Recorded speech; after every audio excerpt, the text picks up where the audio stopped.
Hi everyone, I'm Marcy, and since Cinco de Mayo is coming up, I thought I'd share a quick recipe that's sure to be a hit at any party, and that's jalapeño poppers. But not just any jalapeño poppers, these are exceptionally good because of a specific ingredient that I only recently learned about. First, do me a favor, hit that subscribe button if you're not already subscribed to this channel, and let's get cooking.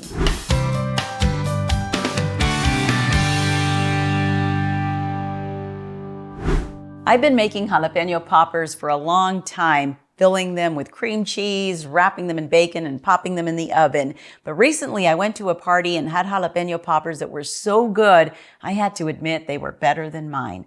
I must have had about 5 or 6 of them when I figured out what it was that made them so good, and it was this subtle hint of pineapple. So shout out to Christy for telling me about this. Now I'm going with 12 jalapeño peppers. I've got 1 8-ounce package of cream cheese that's already softened. I've got, of course, my 20-ounce can of crushed pineapple, 1 mega packet of bacon, and then I've got some Sweet Baby Ray's barbecue sauce because I really love it. And I thought just for a little variety and a little extra flavor, I'd brush it onto half of them. All right, let's get started. This is going to come together very quickly. These jalapeños have been washed clean, and I'm just cutting off the stems, slicing them down the middle lengthwise, and I'm removing all the seeds and veins. Next, I'll place the cream cheese into my mixing bowl. I'll drain the juice from the can of pineapple, and I'll dump the crushed pineapple into the bowl with the cream cheese. I'll use my electric hand mixer to mix it all together. And once it's well combined, use a small spoon to fill all the jalapeño halves with this cream cheese mixture. And you can be generous because there's plenty. This amount of mixture was just right for the 12 jalapeños that I used in this recipe. You can see that I have very little left over. Now, if you wanted to double this recipe, I would just add another block of cream cheese, but I wouldn't add another can of pineapple. The 1 can is plenty, and it does make it a little runny and a little harder to work with. But again, you also have to keep in mind that for every 1 jalapeño, you get 2 jalapeño poppers out of it since you cut it down the middle. This worked out perfectly for me though. Now we can take a piece of bacon and 1 of the stuffed jalapeños, and we'll just start wrapping them at the tip and wrap the bacon around sort of at an angle so that when it comes around, the bacon overlaps. When you've got it all wrapped, place it onto a baking sheet that's been lined with aluminum foil, and this will help tremendously when it comes to cleanup. And if you can, place a wire rack on top that's been sprayed with nonstick cooking spray, and it's even better. It really doesn't get much easier than this. You just wrap tightly around each jalapeño, making sure to overlap the bacon as you go, and that's it.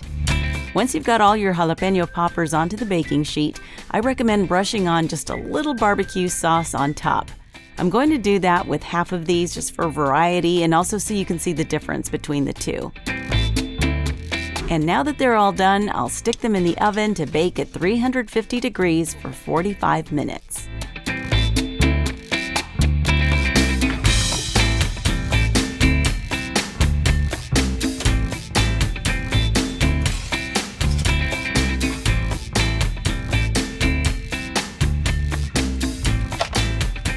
When they come out of the oven, they are just beautiful and they smell so good. The bacon is cooked fully and it's just a little bit crispy, and the cream cheese is soft and melty.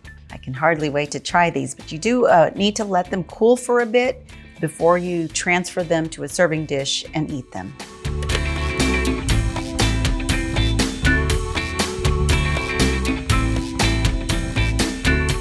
I think I'm going to try this one right here on top. It's calling my name.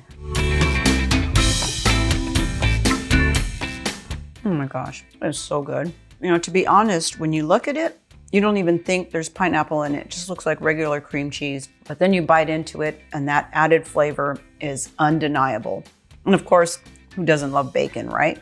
These jalapeño poppers with pineapple are absolutely fantastic. I hope you make them. And I hope you don't have to wait for a party to have them. Just make them for yourself and you'll want to pop them in your mouth one after the other. Thanks so much for checking out this video. Be sure to give it a thumbs up and let me know what you're making for Cinco de Mayo in the comments. Subscribe if you haven't already. You can also follow me at Marcy Inspired on Instagram and Facebook. Until next time, blessings from my kitchen to yours.